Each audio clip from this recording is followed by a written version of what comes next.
Hoje eu quero fazer uma palavra falando sobre o Evangelho e trazer de volta uma essência que muitas vezes eu pergunto e a gente acaba esquecendo. Antes disso, acabei que eu não consegui botar as fotos, mas eu queria dar um respaldo para todos aqueles que ajudaram no banheiro de Lábrea, que a gente está construindo um banheiro na base missionária, né? A gente está ajudando a construir. E o valor que precisava ser arrecadado foi arrecadado, né? Alguns irmãos da igreja ajudaram e outras pessoas lá do celeiro e outras pessoas de fora contribuíram e a gente conseguiu arrecadar todo o valor. E eles estão construindo o banheirinho lá. Então, a próxima, se Deus quiser, eu trago as fotos para vocês verem como é que está ficando. Mas a base não tinha um banheiro decente, então tá bem legal. Eu queria só para dar retorno, porque algumas pessoas até perguntaram e eu realmente tinha esquecido de trazer o respaldo, né? E graças a Deus o pessoal está bem feliz lá no meio da Amazônia. Amém? Gente, hoje eu queria fazer essa mensagem sobre o Evangelho. E aí, eu queria começar com uma pergunta. Você é cristão? Como cristão, você é evangélico. A gente às vezes não gosta de falar que a gente é evangélico porque ficou um tema meio estragado, né? Que aí tu pensa, não sou evangélico, porque tem uns evangélicos que é assim, então a gente fala, não, sou cristão, ou você inventa um nome, né? Não, eu sigo a Jesus, tudo mais, tudo bem, mas se você é cristão, por princípio, por padrão, você segue o evangelho, porque Cristo traz o evangelho, né? Porque você é evangélico por causa dos evangelhos. Então, por mais que você não goste de utilizar esse nome, ou a gente prefira falar que é cristão, no final do dia a gente é evangélico. Porque uma coisa não tem como separar da outra. Não tem como seguir o evangelho sem seguir a Cristo e não tem como seguir a Cristo sem seguir o evangelho. Tendo isso em mente, eu pergunto para você o que é o evangelho. Você, evangélico, que segue o evangelho, o que é o evangelho? E essa primeira pergunta, por mais às vezes até simples que poderia ser, mas banal, a gente às vezes tem essa dificuldade de definir. Pode colocar ali o primeiro slide, porque quando a gente fala, não, o evangelho, aí nessa sociedade de textão a gente começa a quase que filosofar, né? Então, tipo, o evangelho é uma religião, é a espiritualidade que você procura, e aí daí a gente começa a viajar dizendo que amor, né? O evangelho é essas boas ações que a gente faz, é estar juntos, unidos, e aí a gente começa a falar das coisas que não é o evangelho. A gente fala que não, o evangelho ele é uma série de doutrinas que você lendo a Bíblia você aprende, você começa a entender o que Deus queria através da pessoa de Jesus, e aí você começa a aprender, isso aqui é o evangelho. E não é, porque o evangelho não pode ser definido como uma série de doutrinas. E você diz, não, o evangelho é fazer a vontade de Deus. E aí até uma boa definição, uma definição bonita. Tipo, porque não, quando você faz a vontade de Deus, é o evangelho. E aí, querido, a gente tem que começar a entender que tudo aqui, né, a própria religião, que a gente hoje fala muito mal, não, a religião é algo que não, a gente não é religião.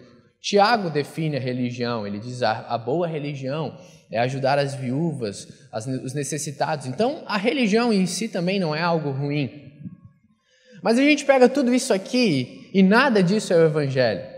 E aí a gente confunde com essa última parte aqui que é o bom conselho, como se o evangelho fosse para nós um conselho. Eu vou dar um conselho de como você tem que seguir a vida. E aí eu lhe apresento o evangelho. E aí o evangelho gente, você tem que viver assim, você tem que viver de tal jeito.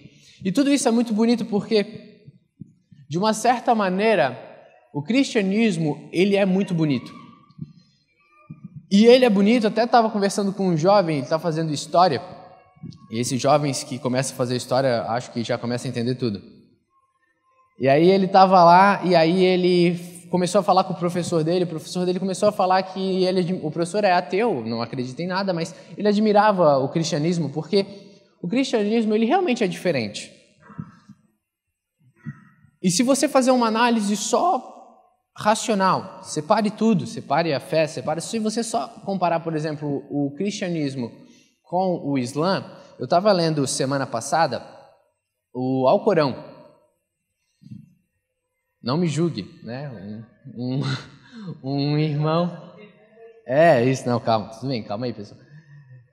Tem um irmão, um amigo meu, que ele está se preparando para ser missionário na Ásia, e os países que ele visita têm o Islã como religião principal. Então é incrível, porque ele estuda o Alcorão e ele estuda mais do que a gente muitas vezes estuda a Bíblia, ele está estudando o Alcorão. E ele estava me apresentando o Alcorão, e o Alcorão é assustador. Ele é quase incoerente, tem umas coisas que são sanguinárias e uma raiva assim, e aí tu até entende o brio que os caras têm em seguir o Alcorão, porque o Alcorão impõe um radicalismo, ou é ou não é. E se tu pega o cristianismo é um negócio mais, vamos amar o inimigo, vamos, né? Calma. E você vê a diferença do próprio países islâmicos com os países protestantes, cristãos e católicos. Os países protestantes, eles são muito mais acolhedores, eles estão, tudo bem, tranquilo, calma, vamos devagar. Só que se eu falo isso para você, a gente começa a viajar no que seria a religião evangélica. E a gente ainda não sabe, a gente ainda não define o que é o evangelho. E o que é o evangelho? Jovem, homem, mulher da comunidade cristã. A palavra evangelho, por definição, é a boa nova, a boa notícia. Então, a boa notícia não é um bom conselho. Eu não posso chegar para as pessoas e falar, eu tenho um bom conselho para você seguir a sua vida, siga conforme Jesus seguiu. É um ótimo conselho. Mas isso não é o evangelho, porque o evangelho ele tem que ser uma notícia. É uma boa nova. E aí você pode, passa ali para mim, comunicação. E aí a gente tem que definir algumas coisas. Isso aqui são 5 pontos muito claros do que seria essa boa notícia. E eu vou caminhar com você. Você poderia até se especificar em alguns pontos, ou você poderia reduzir isso em outros pontos. Mas isso tem que ser muito claro para você, cristão. Porque se você segue a Cristo e você só o segue por causa dessa boa notícia e você não sabe definir para mim essa boa notícia, a gente tem que rever algumas coisas. Então, comigo, vamos lá. Primeira coisa, essa boa notícia, ela é um plano de Deus. E isso é muito importante para você entender como Deus é. Abre comigo em 1 Coríntios 15. E aqui, é bem rápido, a gente vai passear bastante na Bíblia, então pegue aí o seu aplicativo, seu smartphone ou a sua Bíblia vintage. Pegue aí e aí a gente vai começar a passear, ok? Então em 1 Coríntios, aqui Paulo, escrevendo a carta, ele diz: antes de tudo, vos entregueis o que também recebi, que Cristo morreu pelos nossos pecados, segundo as Escrituras. Isso é muito importante, segundo as Escrituras, porque que Escrituras Paulo está falando? Não existia Mateus, Marcos, Lucas, João. Não existiam os 4 evangelhos quando Paulo está escrevendo isso. Os evangelhos que a gente vê ali no início do Novo Testamento, eles simplesmente ainda não tinham sido escritos. Então aqui Paulo está falando das Escrituras do Antigo Testamento, a lei e os profetas, a Torá e todos os profetas. Então lá na Torá e lá nos profetas, Deus revela que isso aqui já era plano, que já é plano de Deus que o filho dele viesse e morresse pelos nossos pecados. Por que isso é importante? Porque muita gente acha que Deus criou o mundo e aí Deus botou lá os homens e botou Adão e Eva e de repente eles pecaram e Jesus falou, e Deus falou, aí agora o que a gente faz? E aí como se Jesus de alguma maneira fosse o plano B. E isso não pode ser real para você. Antes da fundação do mundo existia só um plano e é esse, que Cristo viesse e morresse pelos nossos pecados. Então, primeira definição dessa boa notícia, ela já é planejada, ela já era um plano de Deus. Continuando, Cristo morreu por nós, essa é a boa notícia. Não precisa abrir, Quem pode citar para mim? João 3,16. É o mais famoso de todos, você consegue reduzir, porque Deus amou o mundo de tal maneira que deu seu Filho unigênito para que todo aquele que nele crê não pereça, mas tenha a vida eterna. Agora, por quê? Você pode encontrar a morte de Cristo em muitas partes da Bíblia, muitos versículos e muitas menções, mas isso aqui é só para você entender. Eis aí a boa notícia. Cristo veio e morreu por você. E isso é um fato histórico dentro da eternidade. É um fato real, ele veio e morreu, não é simbolismo, não é nada. Deus, Criador dos céus e da terra, se fez homem, habitou entre nós, na carne venceu, teve uma vida santa e morreu por nós. Fechou? Esse sacrifício é estendido à humanidade de graça. Bem-vindo ao conflito da religião. Aqui é onde a gente realmente diferencia o cristianismo de tudo e de todos. Efésios 2:8.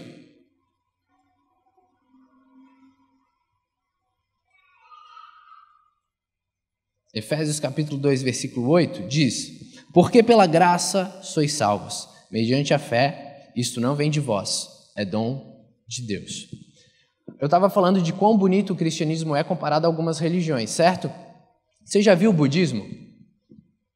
O budismo é incrível. Ele é muito bonito. Muito bonito. Buda era um cara muito inteligente. O Brasil vive hoje teve manifestações políticas, o Sul é muito mais à direita, isso aí e tal. Mas existe outra parte do Brasil que é mais à esquerda e tudo mais. E aí as pessoas ficam brigando entre a direita e a esquerda. E aí o Buda, muito além disso, ele diz, siga o caminho do meio. E esse é o lema do Buda. Radical para cá, radical para lá. Pega o caminho do meio. E se tu pegar os ensinamentos de Buda, de Gandhi, são ensinamentos muito bonitos. Frases bonitas, homens intelectualmente bonitos, importantes e bons pensadores. O que diferencia, então, o cristianismo de um budismo, de um hinduísmo ou de alguma religião que professa o bem tanto quanto? Graça. Todas as religiões, elas possuem um sistema de você faz para que você possa receber. Você faz uma certa conduta para que então você atinja o nirvana, você tem uma certa conduta para que então você tenha acesso ao, Valhalla ou o céu que cada um inventou. O cristianismo diferencia-se de tudo e de todos por causa da graça. Querido, a boa notícia é que ele veio aqui, ele morreu pelos meus e pelos seus pecados, e ele estendeu isso de graça a você. Você não pode fazer nada para ir para o céu pelas suas próprias forças. Nada. E isso é assustador, porque realmente não faz sentido. E a gente briga com isso dentro do próprio cristianismo. A gente muitas vezes vê uns pregadores falando: querido, Deus morreu por você, mas você tem que fazer a sua parte. Tudo bem, eu entendo o que o pastor quer falar, mas isso é do capeta. Porque se você tira a graça, se você coloca um valor na graça, se você coloca um peso na graça, não é mais graça. E se não é mais graça, o sacrifício de Deus é em vão. É graça. Não ouse diminuir o que Deus fez por você. É graça. E aí, essa graça é acessada pela fé, porque você vai lá e crê em Deus. Você simplesmente crê nisso, você aceita isso. E aí, em Efésios, ele diz: isto é dom. A própria fé que você usa para crer em Deus é dom de Deus. Por isso é graça sobre graça. Boa notícia, não ouse, em hipótese alguma, desmerecer o sacrifício de Cristo. Você tem que entender que é dele, por ele, para ele. Você tem que entender que ele veio, ele morreu e por causa disso você tem a salvação. Por isso. Ah, mas eu não sei o que, se eu for louco, ou se eu não sei o que lá. A salvação não é por obras. Efésios 2:8, 2:9. não de obras, para que ninguém se glorie. Não de obras, para que ninguém se glorie. Não importa o quanto você se esforce, não importa o quão grande você seja, você não consegue a salvação se não for por Ele. Então, a salvação, querido, é graça. E essa é a boa notícia. Ele veio aqui, se fez homem, morreu e estendeu isso de graça para mim e para você. Somos perdoados e justificados. E quando Ele faz isso, em Efésios 1:7, um pouquinho antes, ele diz, no qual temos a redenção, se você leu 6, para o louvor da glória da sua graça, que Ele nos concedeu gratuitamente no amado, no qual temos a redenção pelo seu sangue, a remissão dos pecados, segundo a riqueza da sua graça. Ele estende essa graça e Ele limpa os nossos pecados. Ele te perdoa. Ele perdoa você como se Ele estivesse olhando para você. Em vez de ver você, em vez de ver o Joey pecador, Ele vê um filtro que é o Cordeiro de Deus, onde os seus pecados são limpos. E por causa disso, Ele redime você e Ele te santifica. Está feito. Quando Cristo morre, Ele diz, está consumado. Quando João Batista vê Jesus, ele fala, eis aí o Cordeiro de Deus que tira o pecado do mundo. E aí a gente tem uma crise como cristão. Porque aí a gente pensa, sério? Mas então, tá tudo certo? Não é? Então, peraí, então vai no Google e pesquisa o primeiro voo para Ibiza, porque tá tudo certo. E a beleza é que a partir do momento que você entende isso e que você é salvo e que Ele te redime, que Ele te santifica, a partir disso você gera a sua mudança na vida. A partir disso você gera frutos de arrependimento. A partir disso, não, jamais para que você seja salvo. Jamais, mas porque você foi salvo. E aí, aqui está o Evangelho. E aqui de um lado a gente tem o legalista, que colocou uma série de regras para que você seja salvo. Querido, para você... Esses dias um jovem veio perguntar para mim, Joey, que agora eu sou o líder de jovens. Estou aprendendo. E aí um jovem veio e falou, Joey, eu quero falar contigo porque, né, tô olhando uma menina e tal. Daí eu, já fui no Google, né? O jovem está olhando uma menina, o que dizer para ele? Tô brincando. Daí, só que aí o que ele queria? Eu pensei assim, vamos lá, vamos dar, o Espírito Santo vem e ajuda. Na verdade, ele queria saber quais as regras para que ele pudesse namorar a menina. Nossa igreja é uma igreja muito séria, a gente tem regras. E uma das regras é que o rapaz tem que ter no mínimo 18 anos. Menos de 18 anos, não namora. Porém, o menino já tinha mais de 18 anos. E fora isso, não existe muitas regras. Fora isso, né, existe a conduta normal de ir lá, pedir para o pai, né, tal, mas a gente não coloca, você tem que fazer não sei o quê. Existem algumas igrejas que você tem que orar 11 meses e no 12º tem um milagre. Não, é muito simples, depois que você tem uma idade mínima. E aí ele ficou, sério mesmo? Por quê? Porque a gente acha que muitas coisas têm regras. E aí a gente acha que se nós atingir as regras, o céu está classificado. É tipo ir para Libertadores. Ir para Libertadores no Campeonato Brasileiro tem que chegar lá, é o quarto. Então, tem aqui as regras, e Deus está medindo nós. Atingiu 70%, está salvo. Tu vai ter uma casa bem mais ou menos no céu, mas está salvo. Tu passa e o portão fecha. 80, 90, já está morando ali perto do centro. 90 para cima, talvez tu até veja Jesus lá. 99, ele come uma vez na tua casa. Então, a gente tem uma visão que Jesus, amado, onde é que foi parar a graça? Porque a gente colocou uma série de regras. E nisso a gente olha até para o mundo e a gente quer muitas vezes que o mundo se converta às regras. Você já percebeu que muitas vezes a gente está lá fora e a gente está vendo uma pessoa pecadora e a gente quer que a conduta dela deixe de ser pecadora. E a gente, como cristão, tem muito isso hoje no homossexualismo. Nossa, o cara gay, não sei o quê. E aí, né, hoje em dia tem muitos e tal, então sempre tem alguém que é meio da família, que conhece alguém que o cara é. Então você não concorda com a conduta dele, você quer que a conduta dele se enquadre na sua conduta. Mas em algum momento aquela pessoa, ela sabe que na verdade você quer que ela tenha um encontro com Cristo? Em algum momento essa pessoa sabe que na verdade Jesus ama ela? Ou ela só sabe que tu não gosta do que ela faz? Porque a conduta dela não é a conduta que tu quer. O seu desejo mais é que ela entre numa conduta que para ti é certa ou que ela realmente tenha um encontro com Cristo? E aí, a partir daí, a vida dela seja transformada. Você entende?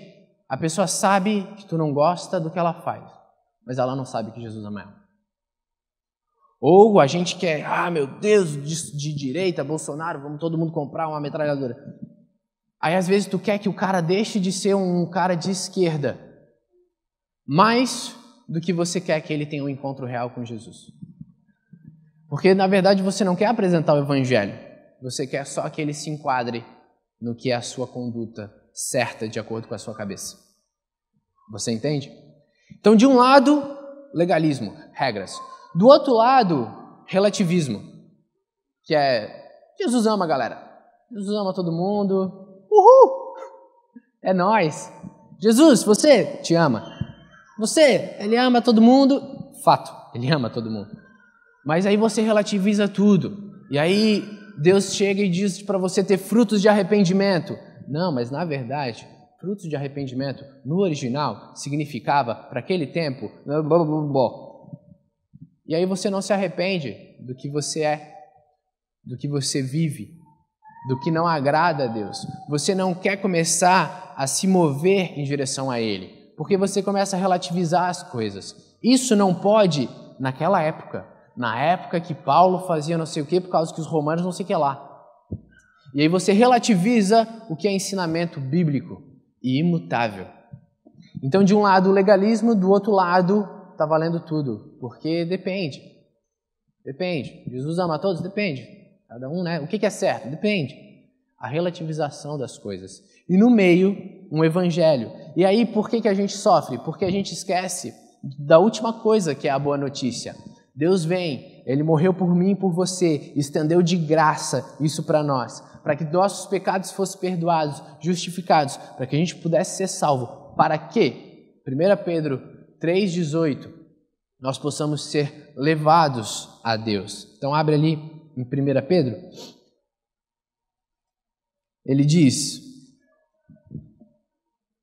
pois também Cristo morreu uma única vez pelos pecados, o justo pelos injustos, para conduzir-vos a Deus, morto sim na carne, mas vivificado no Espírito.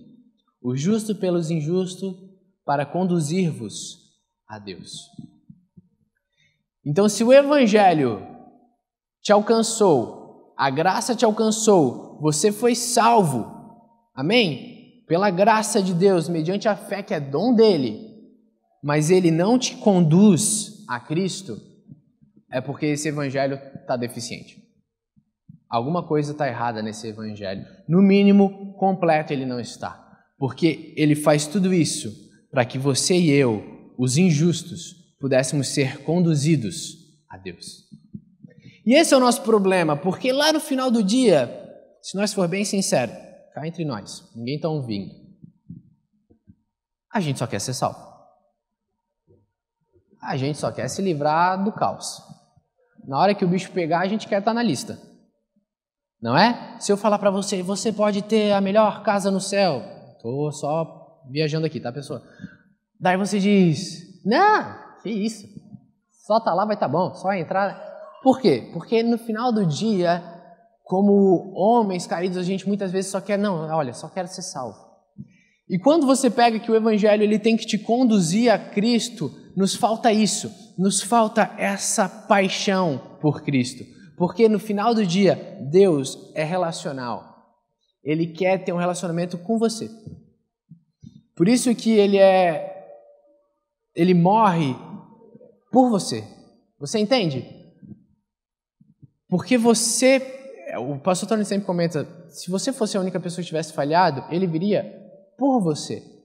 Então pensa que Deus, assim, olha, Deus, o Criador dos céus e da terra, o salmista fala que antes da fundação do mundo, ele sonha com você, ele planeja você, ele pensa, nossa, ele vai ser assim, vai ser assado, ele vai viver assim, eu vou planejar isso para que ele viva nos caminhos que eu quero. É totalmente relacional, é você e ele. Só que a gente às vezes acha que é algo distante, algo que ele está lá para todos e assim, e fica lá em cima, e aí ele fez ali mais ou menos o que tinha que fazer e a gente só tem que se adequar. Não, querido, ele quer ter um relacionamento com você. E aí, é entender isso.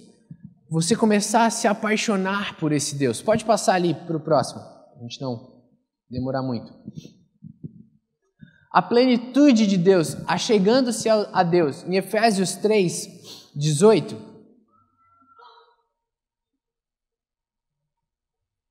Deixa eu abrir só as notas.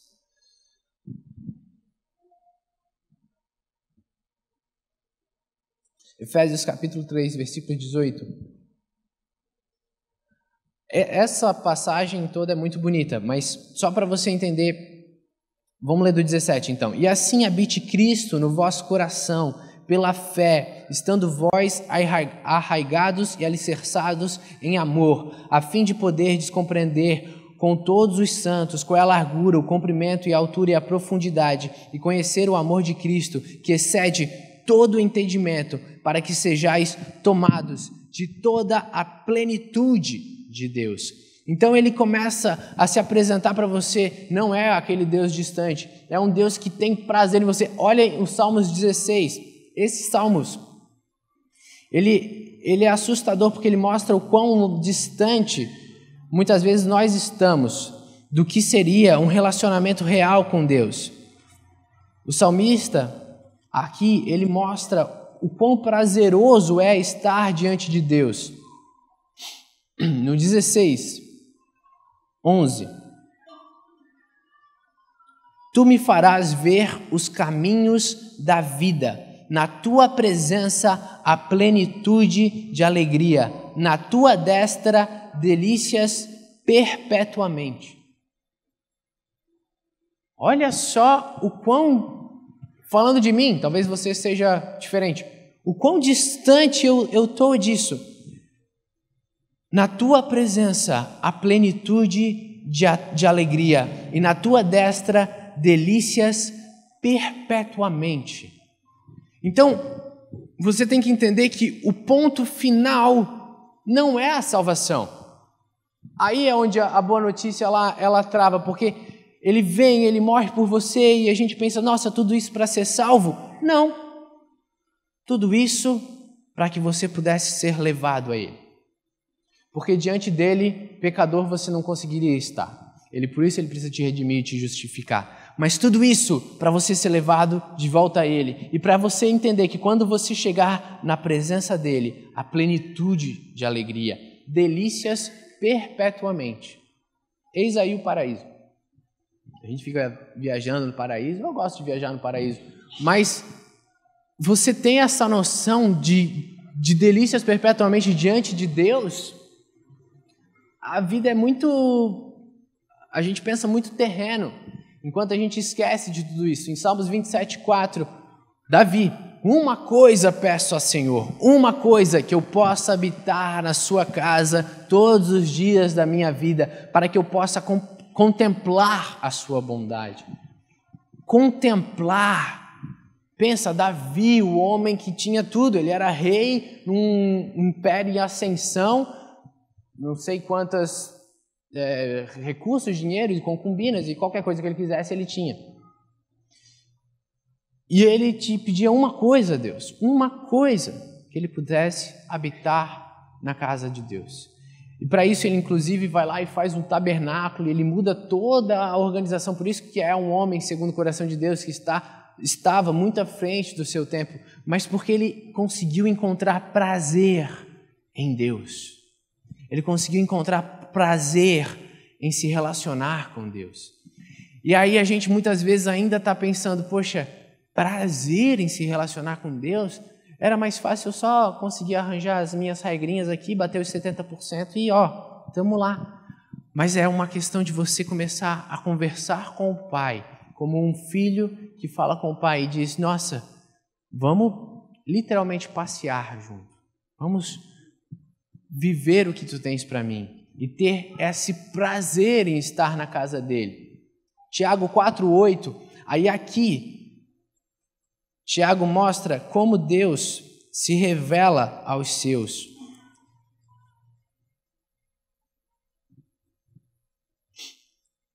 Lá na carta de Tiago, capítulo 4, versículo 8, achegai-vos a Deus, e Ele se achegará a vós outros. Purificai as mãos, pecadores, e vós que sois de ânimo dobre, limpai o coração. Achegai-vos a Deus, e Ele se achegará a vós. E quando isso acontece, limpe as mãos, purifique o seu coração. Por isso que a conduta cristã não é para ser salvo, é porque você foi salvo. Você foi salvo. E agora você começa a se adaptar à conduta dele, à que ele quer para você. É uma consequência de você ser salvo. E aí é a diferença entre, pode passar, acho que está ali, posição e comportamento. Por exemplo, o pastor Tony casou com a pastora Norma. Quanto tempo atrás? 39? Travaram ali. 39 anos de casados. Pastor Tony e a pastora Norma, eles são casados mais agora ou há 38 anos atrás? Juridicamente falando, eles são casados. Depois que assinou o papel, hoje está bem mais fácil, né? Está até assustadoramente fácil casar e descasar. Mas depois que eles são casados, isso não muda. Eles são casados. Teve uns dias, como filho, eu posso falar, a situação estava difícil. Nossa, um bicudo para lá. Já viram o bico do pastor Tony? Bico muito difícil. Eles deixaram de ser casados? Não. Porque a posição deles não muda. Então, a posição que você tem em Deus não muda. Quando Deus vem, morre por você e Ele faz você co-herdeiro de Deus junto com Cristo, você virou irmão de Jesus. Co-herdeiro, o que é a herança de Deus. Agora você, juridicamente falando, diante dos céus, você tem o mesmo direito. Isso é imutável. Ah, mas eu fiz não sei o quê. Você não deixa de ser filho. Ah, mas eles brigaram lá e aí eles ficaram sem se falar uma manhã inteira. Não deixaram de ser casados. Porque a posição que eles têm é imutável, a menos que eles vão lá e cancelem tudo aquilo. E aí é a questão do comportamento. Tudo bem, eles são casados. Não muda. 38, 39 anos disso aqui, é casado lá, é casado aqui, não mudou nada. Mas se eles começam a se pegar, começam a brigar, começam a um não falar mais com o outro, esse relacionamento vai se deteriorando, vai se esfriando, daqui a pouco um só sobrevive ao outro e daqui a pouco, por alguma razão, eles, olha, quer saber? Acabou. E aí sim esse relacionamento acaba. Por isso é sobre entristecer o espírito e aí eles se apagaram o espírito.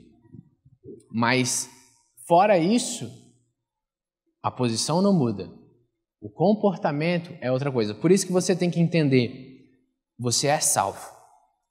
Se você tem fé de que ele veio aqui e de que ele morreu por você, você tem essa fé, você crê, você aceita, você reconhece que ele morreu pelos seus pecados. A gente pode fazer a oração do publicano aqui. Sim, salvo. Graça. Por isso é graça. Agora que você entendeu isso, cabe a você mudar o seu comportamento. Cabe você a se moldar segundo essa salvação. Não para ser salvo, mas porque Ele já te salvou.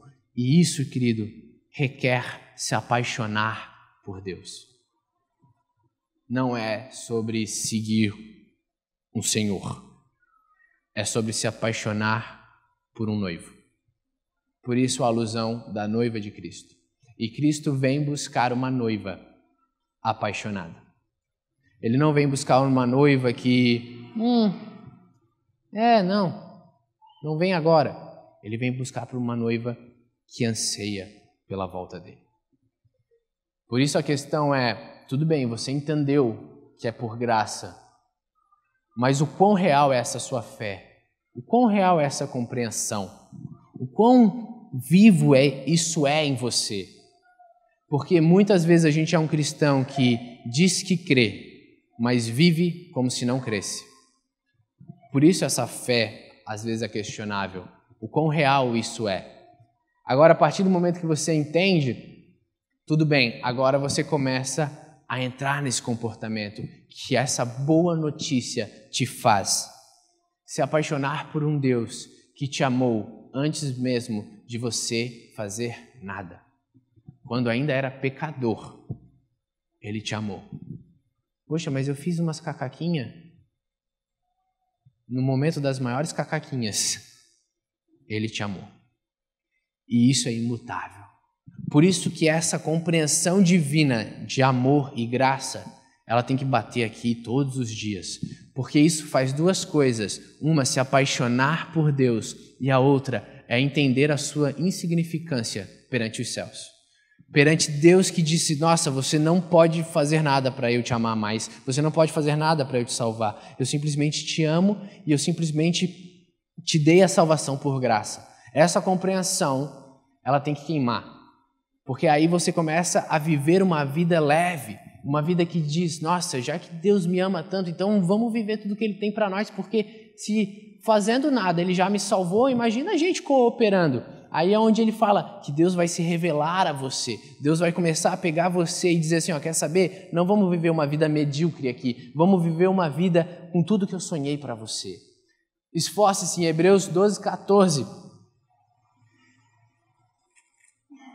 Diz, segui com paz com todos e a santidade sem a qual ninguém verá o Senhor. E isso é interessante porque você fala assim, poxa, mas um dia todos nós estaremos diante de Deus e Deus vai julgar a todos e em algum momento você vai ver o Senhor. E por isso que essa santidade, que você tem que se esforçar para ter essa paz e essa santidade, não é sobre simplesmente ver Deus, é sobre você conseguir enxergar um Deus que se revela a vós, que começa a se mostrar para você, para que você veja não o Deus que todo mundo vê, mas um Deus que se revelou a você, um Deus que começa a mostrar as maravilhas de andar na vontade dEle. Deus se revela aos seus em João 14:21.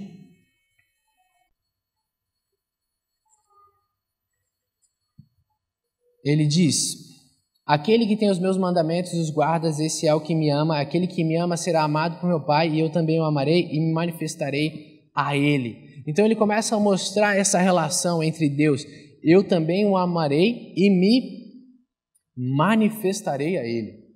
Ele começa a se revelar a você. Então não é mais o Deus que alguém te falou. É o que acontece com Jó. Não é um Deus que você ouve falar. É um Deus que ele olha e hoje os meus olhos te veem. A maioria das pessoas não consegue falar isso. Elas definem Deus por o que falaram para ela. Mas elas não conseguem dizer o que Deus é porque os olhos dela o viram. Por isso que você tem que começar a buscar isso. Não conte a história de outros, conte o que Deus está fazendo em você. Comece a entender e comece a enxergar o que Ele vai se revelando a você. Quando Pedro ele está lá com Jesus e Jesus fala, eu vou voltar para Jerusalém, é necessário que eu vá lá e eu morra. E aí Pedro se levanta e ele diz, não vai, você não vai morrer. E aí ele fala, não, tem até uma situação louca, ele afasta-te de mim, Satanás, e ele diz, é necessário que ele vá. E aí Pedro chega e ele fala assim, mesmo que todos te abandonem, eu não vou te abandonar. Isso é assustador, porque a primeira coisa que Pedro faz, ele se compara a todos os outros. Ele pega todos os outros discípulos, Pedro devia ser uma pessoa bem difícil. Ele pega todos os outros e ele fala assim, mesmo que todos te abandonem, eu não vou te abandonar. O que Pedro está fazendo?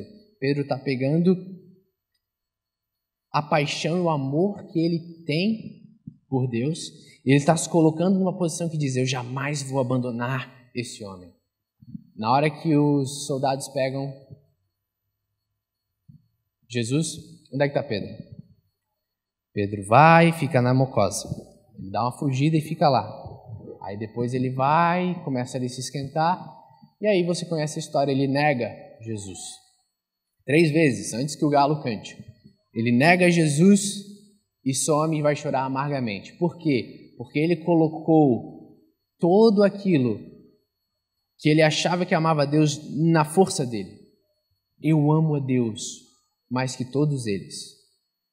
Mesmo que todos eles te neguem, eu não vou te negar. Teve um discípulo que ficou até o final. Quem foi? João. João ficou até o final, acompanhou tudo. Você lê João, o que acontece com João? O discípulo a quem Jesus amava. Ele colocou todas as forças dele no amor que Jesus tinha por ele. Não era sobre o quanto ele ama, nossa, eu amo Jesus. Não, era Jesus me ama de tal maneira que eu já não tenho mais a minha vida por valor. Se eu tiver que morrer, eu morro. E ele foi até o final, seguindo Jesus. Essa é a diferença. Muitas vezes a gente coloca toda a nossa fé no amor que nós temos a Deus, ou nessa coisa, e a gente não consegue compreender que você tem que colocar toda a sua fé e toda a sua força no amor que Ele tem por você, em tudo que Ele fez por você. Por isso que você fazer na sua força, você não vai conseguir. Não dá. 2 Pedro 1, 2 e 3. Não, segunda não. Segunda?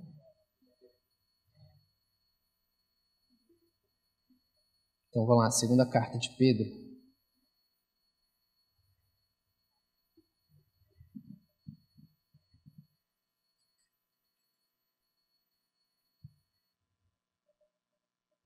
Segunda Pedro, capítulo 1, versículo 2 e 3.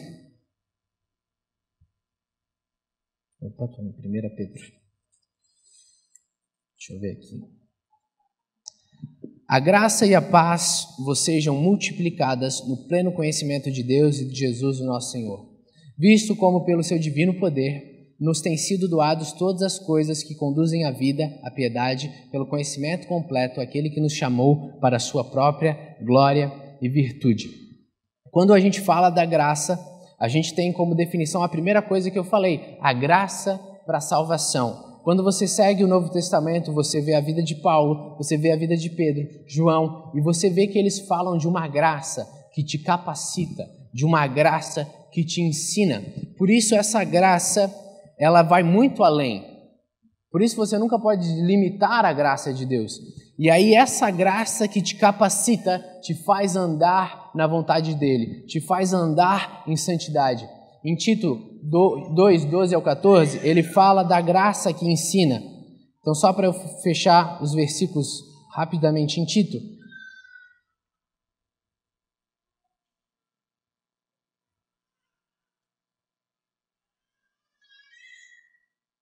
Tito 2, 12 ao 14. 11. Portanto, a graça de Deus se manifestou salvadora a todos os homens, educando-nos para que, renegados à impiedade e às paixões mundanas, vivamos no presente século sensata, justa e piedosamente, guardando a bendita esperança e a manifestação da glória do nosso grande Deus e Salvador Cristo Jesus, o qual a si mesmo se deu por nós, a fim de remir-nos de toda iniquidade e purificar para si mesmo um povo exclusivamente seu, zeloso e de boas obras. Dize essas coisas, exorta e repreende também com toda autoridade, ninguém te despreze. Paulo ensinando Tito. Então você entende que essa graça que se manifestou salvadora a todos nós, todos os homens, ela nos educa, educando-nos para que, renegadas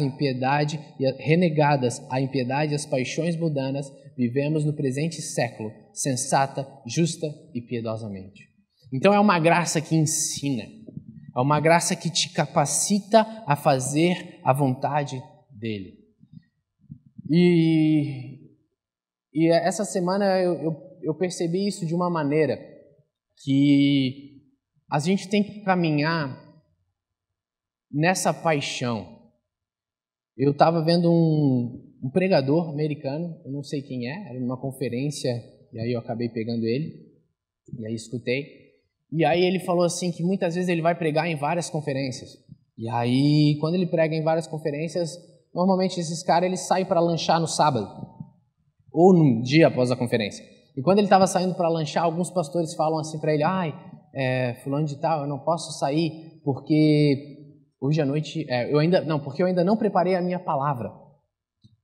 Os cultos nos Estados Unidos é domingo de manhã, então o cara prepara a palavra sábado à noite, nesse caso. E aí ele falou assim, sério mesmo? Ele dando uma exortada no pessoal, ele falou, sério que o cara vai pregar no domingo de manhã e no sábado à noite ele não preparou a palavra? E aí ele fala sobre a seriedade de levar as coisas de Jesus. E eu preparo a minha palavra no domingo à tarde. Então, naquela hora que ele falou isso, me pegou. Porque eu pensei assim, tudo bem, cada um tem um estilo. A minha mãe vai pregar, 3 semanas antes ela tá... A gente até brinca com ela lá em casa. E eu fazia o quê? Eu fazia o seguinte, eu justificava o meu deixar para cima na hora para falar assim, não, cara, eu tenho que estar preparado. Se eu chegar aqui num domingo e o pastor falar, prega, Joey, eu vou lá e prego. E aí eu justificava isso como quem diz, não, porque a gente está preparado para todas as horas, todos os momentos. Legal. A gente pregou agora, eu preguei em Joinville e eu tinha que pregar à tarde, a gente mudou os cronogramas e eu não sabia se eu ia pregar qual horário. E aí, do nada, passei para o início da tarde. E aí, de manhã ali, a gente se organizou e eu já cheguei, já preguei à tarde. E, foi muito legal. E eu fiquei, cara, isso é muito bom. Do nada, a gente se preparou aqui, a galera, né? Toquei umas piadas aqui, umas piadas lá, o pessoal riu, tá tudo certo. E aí, eu pensei, poxa, que maravilhoso, a gente está preparado e tal, isso é legal. Mas aí eu confesso para você que eu prego uma vez na comunidade cristã por mês. Eu tinha que levar mais a sério. Eu não posso deixar para fazer a palavra no domingo à tarde. Eu não posso dizer, não, tudo bem, a gente dá conta, bem tranquilo. Eu gosto de pregar independente do que acontece. Às vezes tu tá meio mal e eu não posso pregar só quando eu tô feliz. Eu vou pregar de qualquer jeito, tá? Isso aí, porque Deus é bom e a graça dele que prega. A gente só fala. Que no final do dia no final do dia você vai ser ministrado por algo que o Espírito está falando a você, não por algo que eu falei. Mas eu preciso levar mais a sério. Porque se eu tenho que mandar uma mensagem, se esse é o meu ministério é fazer uma mensagem para que as pessoas se encontrem com Cristo e com o Evangelho dele, eu tenho que fazer algo mais bem feito. Eu tenho que me esforçar num nível que tu vai sair daqui dizendo, mano, que palavra abençoada. Joey, quando é que tu vai pregar a próxima vez? Daí não vem mais no culto, né? Só quando o Joey prega. Por quê? Porque isso é dar o meu melhor. É que nem eu falo, se eu fosse guitarrista, mano, eu ia solar tanto. Era aqui, ó. Uma guitarra quebrada todo culto. Por isso que eu não sou guitarrista. Mas eu tinha que levar isso mais a sério. Eu tinha que levar isso de uma maneira que, cara, isso seja o melhor que eu possa dar. E não do tipo, Espírito Santo, tô aqui, resolve teus problemas. Porque aí o Espírito Santo fica tentando pegar qualquer coisinha boa que o Joey falou para ver se ele consegue usar algo. Eu precisava levar mais a sério. Essa semana eu estava vendo isso sobre contemplar Deus, se maravilhar com Deus. Eu sou jovem, e aí sendo o mais honesto possível, a gente, como jovem solteiro, a gente sempre luta com masturbação, a gente sempre luta, graças a Deus, como nascido em igreja, criado por filho de pastor, eu nunca tive muito problema com pornografia, porque a pornografia para mim sempre foi algo assustador. E a minha visão é, quando eu casar tá tudo certo. E aí tu vai nos negócios de casais e os pessoal fala, não, que os casados sofrem. Daí eu falo, mano, se os casados sofrem, eu não sei qual é a parada. Mas aí eu tava lá, e como eu não tenho, como eu falei assim, a pornografia para mim ela é muito assustadora, sempre foi, a pornografia. Então eu sempre me afastei muito, porque me dava pena, assim, poxa, mulherada, que droga, cara. É muito assustador para mim. Em compensação, o que é sutil me atrai. Porque quando eu sou um jovem cristão, quero casar. Com quem eu quero casar? com uma menina de Deus. Uma menina top, com uma menina massa. Tem que ser linda, né? Tem que ser linda. Conforme a gente vai passando, a gente vai diminuindo os requisitos, né? Tem que ser de Deus, tem que ser de Deus. Aí o que acontece? Para eu chegar no ponto e não ficar falando besteira. A gente tem o Instagram, né? Como eu já falei, o Instagram é uma máquina de derreter cérebros. E eu confesso que eu estou lá porque eu sou solteiro, que se eu fosse casado, eu acho que eu já tinha deletado essa porcaria. Mas a gente é solteiro, então tá lá. Então, quando eu vou lá nos perfis e olho assim, poxa, essa menina é bacana. Eu tenho alguns padrões. Então, se eu chego no perfil da menina e a menina tem uma foto de biquíni fazendo assim, já não serve. O que tu pensa? Eu vou casar com uma pessoa. Ela não pode ser uma menina que tá lá se fazendo, né? Tadinha, carente, né? Ela já não deve ser muito bem da cabeça. Por que quer like e tem que se expor assim? Então, essa aí eu já nem quero. Pois tem muita menina de Deus. Tem. E aí, quando tem menina de Deus, tu fica, poxa, que bacana, que menina fantástica, olha só que incrível. E aí eu começo assim, viajar na comédia romântica. Nossa, já pensou, né, que menina bacana, tomara que ela tenha dom pastoral, você é pastor, tá? E aí eu fico viajando na comédia romântica, e aí no meio dessa semana, eu estava pensando, eu estou vagando no quão fantástico alguma menina no Instagram é e quão de Deus ela é, porque no final do dia isso é o que me atrai, isso, glória a Deus, né? Poxa, todo menino tem que ser assim. Mas o quanto tempo eu fico vagando, contemplando Deus? Quanto tempo eu paro assim e eu penso, como Deus é maravilhoso. Como Deus é fantástico. Hoje eu fui lá no sítio, eu bati a foto de uma flor. Linda flor. Não sei que flor é aquela. Linda, linda. Puxa, como flor é um negócio legal. Porque eu não paro para contemplar Deus. Eu não paro para me apaixonar por Deus. Eu fico me apaixonando por perfis de Instagram aleatórios, viajando na comédia romântica da minha cabeça. Mas Deus que é real, que é maravilhoso, que se molda e ele molda todo esse universo e ele organiza as coisas em prol dos seus e ele faz as coisas cooperarem para o bem daqueles que o amam e ele simplesmente pensa, Joe, eu tenho tanta coisa para você, eu não contemplo esse Deus. E aí eu comecei, eu vi um estudo que ele falava assim, você tem que fazer o seu devocional. Você tem que fazer o seu devocional. Não sei se você faz o seu devocional. Faça o seu devocional. Leia a Bíblia. Se a gente está falando do Criador dos céus e da terra, tem alguma coisa muito importante aqui. Muito mais importante que muita coisa que eu e você estamos fazendo. Então, estude, foque, leia. Mas reserve um tempo do seu dia para contemplar Deus. Para se maravilhar com Ele. Para que você possa entender, quer saber... Eu quero viver essa plenitude porque Deus é maravilhoso. Para que por causa disso eu comece a ter esse peso da eternidade. Eu possa dizer, eu quero viver essa eternidade. Eu quero viver isso ao lado dele. Eu quero viver tudo que ele tem para mim. Eu quero ver o que esse salmista está falando de prazeres incomparáveis, perpétuos. Eu quero isso. Eu quero ter essa vida que eu estou focando em algo que não vai terminar com 60, 70, 80 anos. E isso tem que fazer com que eu tenha essa vida reta, justa, diante dos céus. Não porque, será que eu vou para o inferno se eu fazer isso? Não, mas para que eu simplesmente, diante de Deus, eu possa dizer, nossa, na eternidade eu vou ter recompensas que eu não consigo nem descrever. Porque, querido, graça, salvação, nada que você faça. Mas uma coisa, independente da sua linha escatológica, é diante de todos. Um dia, Deus vai colocar todo mundo no mesmo patamar e Ele vai nos julgar segundo as suas obras. A salvação é de graça, mas o julgamento de Deus sobre a sua vida é segundo as suas obras. E eu quero chegar nesse julgamento com um bom julgamento, com o coração quebrantado, sabendo que eu não fiz nem metade do que tinha que fazer, mas com mãos limpas, que eu possa dizer: Deus, eu vivi o que tu queria que eu vivesse. Deus, eu me esforcei para que tu se revelasse a mim. Você entende?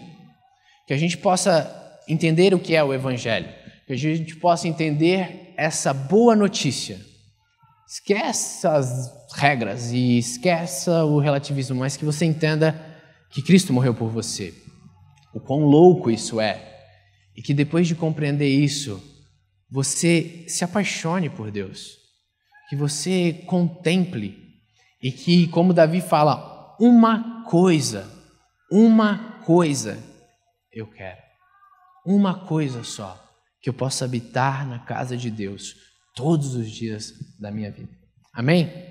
Eu queria chamar o louvor está jovem hoje, e eu queria convidar você para vir aqui na frente para a gente louvar a Deus, e que enquanto a gente louve a Deus, a gente possa ter esses frutos de arrependimento. Eu acabei nem lendo, mas em Apocalipse 2 e 3, existe uma série de promessas aos filhos de Deus que ele diz: ao que vencer, eu lhe darei isso, ao que vencer, eu darei aquilo. Se você ler, depois leia. Ele vai falando a carta às igrejas e depois, no final de cada carta, ele diz: ao que vencer, ou ao vencedor, eu lhe darei a coroa da vida. Ao vencedor, eu lhe darei o direito de reinar diante dos homens. Ao vencedor, eu lhe darei vestes brancas. Então, querido, no final do dia, a vida cristã é uma guerra, uma batalha. E ao vencedor será dada a coroa da vida. Então, eu queria convidar você para vir aqui na frente, para a gente louvar a Deus juntos, mas que durante esse louvor a gente possa se quebrantar diante de Deus.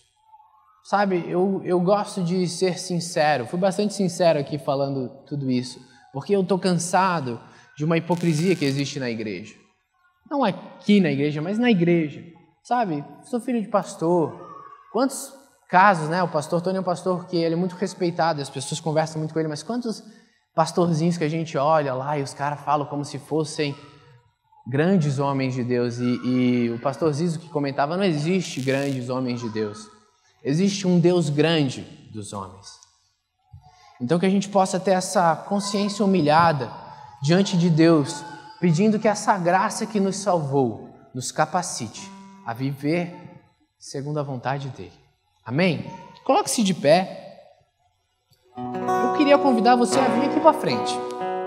Que você viesse aqui e que diante do altar, isso é simbólico, é claro, mas diante do altar, que a gente encontrasse Deus com o coração quebrantado.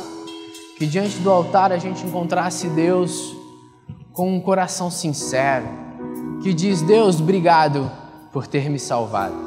Por sua graça, de graça. E oro para que essa graça nos capacite para viver segundo a sua vontade. Em nome de Jesus.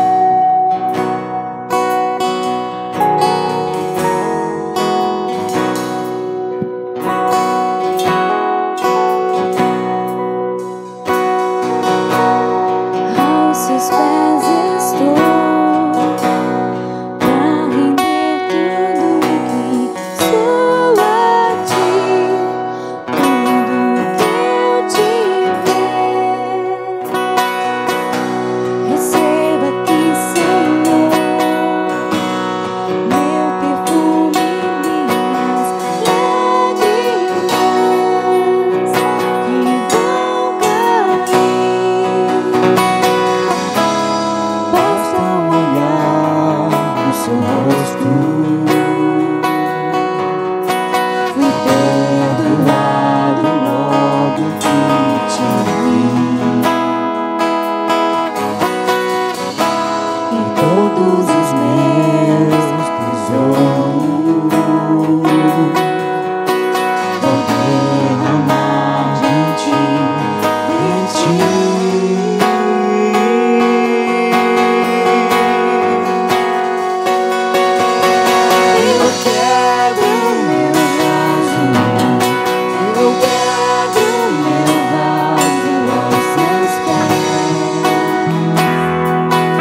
presença vale mais. Sua presença vale mais. E não importa o preço do perfume derramado. Sua presença vale mais. Sua presença vale mais.